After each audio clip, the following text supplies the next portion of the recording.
Saudari dan saudari yang terkasih, saya hampir yakin bahwa orang Farisi, pemimpin pesta perjamuan, tidak pernah akan mengundang Yesus lagi untuk hadir pada pesta pernikahannya. Rasanya dia merasa tersinggung, dia merasa ditegur, merasa tidak enak. Kalau dia mengundang Yesus, mau mencari kebanggaan, mau mencari-cari kesalahan, ternyata diberi suatu pelajaran yang baru kepadanya. Kalau kau mengundang orang-orang, jangan undang orang yang bisa membalas, yang bisa membuat kita gengsi, yang bisa membuat kita terhormat. Undanglah orang-orang yang tidak mempunyai apa-apa. Ngapain? Pertanyaan saya sebenarnya sesudah membaca Injil, siapa yang salah? Apakah Yesus salah atau orang Farisi yang salah? Kalau kita menghargai sesuatu pesta, enaknya siapa yang akan kita undang? Sahabat-sahabat kita, orang-orang kaya, orang yang menguntungkan, orang yang mengangkat nama kita, atau kita akan mengundang orang-orang yang tidak mempunyai apa-apa? Rugi rasanya. Ngapain mengadakan pesta dengan orang-orang miskin, dengan orang yang susah? Rasanya patutnya kita merenungkan pikiran dari Tuhan Yesus. Di mana kiranya letaknya tujuan hidup kita, di mana kiranya letaknya kebahagiaan hidup kita. Dalam menonjolkan diri, dalam mencari keuntungan diri sendiri, dengan mengundang orang-orang yang menguntungkan, atau justru dia merendahkan diri dan membantu orang-orang yang susah. Rasanya rada bertentangan ya, yang satu dengan yang lain. Rasanya kebiasaan dunia itu dan apa yang diharapkan oleh Yesus itu bertolak belakang. Ada suatu cerita. Di suatu negara tinggal seorang gadis sederhana, rendah hati, saleh, suci. Gadis itu cantik, walaupun miskin, tapi cantik. Maka jangan heran bahwa gadis itu pada suatu hari dipersuntik, dinikahkan oleh seorang pemuda raja, seorang raja. Dia nikah, dia bangga mempunyai gadis yang cantik, yang manis, yang rendah hati, dan semuanya berjalan dengan lancar dan baik. Semua orang bangga dengan gadis itu yang menjadi ratu. Tapi ratu itu mempunyai suatu kebiasaan, habis makan ada banyak sisa, banyak sekali, kan juga istana.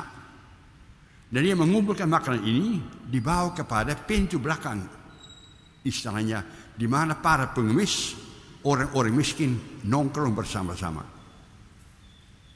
Di selokang belakang rumahnya. Bagi. Semula bagus, berjalan baik-baik. Orang memuji ratu itu yang memperhatikan orang-orang susah. Tapi lama-kelamaan orang yang ada di dalam istana, para peninggi-peninggi, para pejabat-pejabat, mulai ngomel. Loh, itu sebenarnya hak kami. Ini sebenarnya milik kami. Mestinya dia beri kepada kami, bukan kepada orang-orang yang miskin. Maka mereka protes. Mereka ngomong kepada raja, itu istrimu betapa manis-manisnya, tetapi jahat. Milik kami, hak kami diberi kepada orang-orang yang tak berguna, yang tak terpandang, yang mengganggu masyarakat. Itu hak kami. Lama-kelamaan si raja itu termakan oleh protes dari sikap dari para peninggi-peninggi. Dia menegur gadis itu, ratu, istrinya. Malahan akhirnya menceraikan, diusir dari istana. Tidak mempunyai apa-apa, menjadi miskin dengan orang-orang miskin. Sesudah itu diusir, sifatnya tetap. Dia tetap memberi perhatian kepada orang-orang yang tak berdaya. Dia mulai dengan mengumpulkan anak-anak telantar. Anak-anak yang miskin, anak-anak yang tidak mempunyai orang tua, anak-anak yatim piatu. Kumpulkan mereka, mengurus mereka. Dari kemiskinannya dia membagi-bagi. Dan ada saja orang-orang yang mengagumi, ada saja orang-orang yang membantu dia, ada orang yang menolong dia. Ditanya kepadanya, Neng, bagaimana ketika kau menjadi ratu, ketika kau membagi minimum dengan orang-orang, atau sekarang kau melayani orang-orang yang tak berdaya? Dia mengatakan, tujuan hidup saya tercapai. Aku hanya mendapat rezeki, aku hanya mendapat kehidupan, aku mendapat titipan dari Allah. Itu saya bagi dengan orang-orang lain. Saya mendapat kedudukan, saya mau merendahkan diri, saya tidak mau menjadi sombong, merendahkan diri, bungkuk pada penderitaan orang-orang lain. Saya membantu mereka. Di situ letaknya kebahagiaan saya. Barangkali teguran dari Yesus itu benar. Justru yang melayani, mengundang orang-orang kecil, orang yang tak berdaya, orang yang susah, barangkali letaknya tujuan hidup kita ini. Kita harusnya berbuat seperti yang Allah sendiri berbuat. Allah sendiri, kita namanya anak-anaknya, mirip, serupa, gambaran, berbuat seperti Allah. Harusnya merendahkan diri. Yesus itu datang utusan Allah. Allah sendiri datang merendahkan diri, menjadi manusia, melayani sesama manusia. Rendah hati, turun ke bawah, memperhatikan mereka. Jangan hanya mimpi-mimpi tentang naik, tetapi turun ke bawah, memberi kebahagiaan, memberi kehidupan kepada sesama manusia. Saya kira dengan demikian kita memahami Injil yang disampaikan oleh Yesus pada hari ini, di mana Yesus mengajak kita, hendaklah kita menjadi orang yang rendah hati.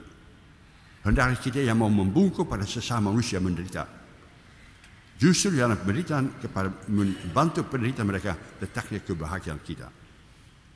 Bukan hanya dengan memanjakan diri, bukan hanya dengan menjadi sombong, menjadi arogan, menjadi orang tinggi hati, ya, melainkan menjadi rendah hati, merendahkan diri untuk melayani sesama.